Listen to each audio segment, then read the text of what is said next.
Some relationships are forever, others tend to ebb and flow. NATO is nearly 80 years old, but recent events have us wondering if that once venerable alliance is fraying.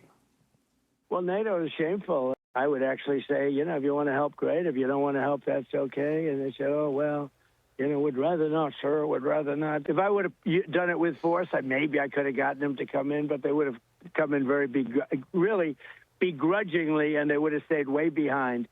No, I'm very disappointed.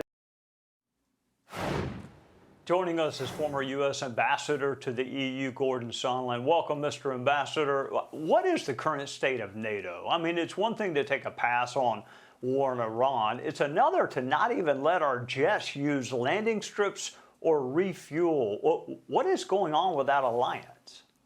Clearly, the lawyers at NATO are running the show right now.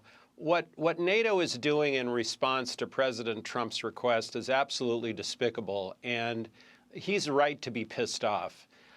We're writing the checks. We're supporting this organization largely.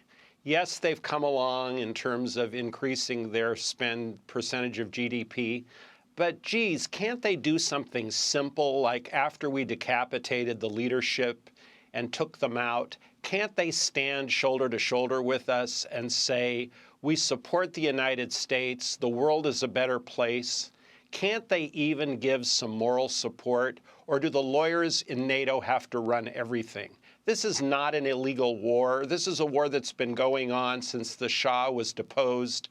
And frankly, I'm just gobsmacked by how NATO is wringing their hands and clutching their pearls and talking about illegality. There's nothing whatsoever illegal about what we've done.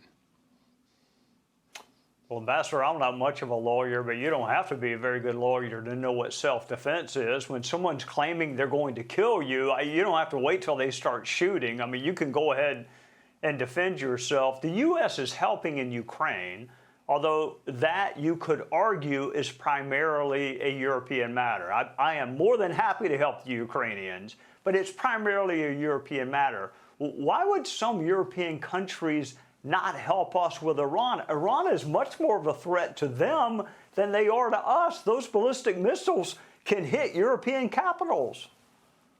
The reason is, and the answer to your question, is the Europeans, and I speak of the EU and NATO writ large, they have this long and treasured history of wanting to have their cake and eat it too.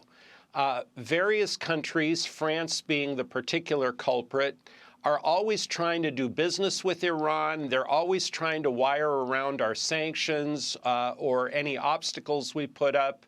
They speak one way and they act another.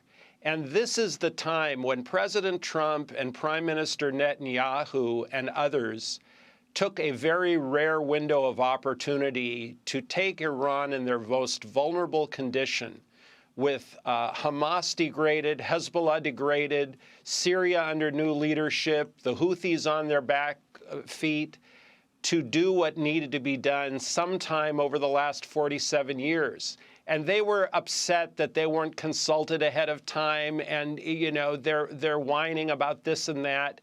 We're not asking them to put boots on the ground and fight. Just stand with us, for God's sakes. Let me ask you before I let you go about Spain. I mean, I thought Spain was an ally. I mean, North Korea would tell us no about landing planes. We don't have to go to North Korea. Just ask Spain now. What is going on with that country? Well, Spain is a purely socialist, if not communist country. And I think their sympathies lie with the regime in Iran. They're part of a Western democracy as one of the 27 EU members, but I think that the Prime Minister of Spain has forgotten that. Boy, I hope NATO survives. It's been a fantastically successful alliance for nearly 80 years. It pains me to see it fraying, but it looks like it is fraying. Ambassador, thank you for your service to our country. Thanks, Trey. Be sure to like and subscribe for all the Fox News latest on YouTube and catch full shows streaming now on Fox One.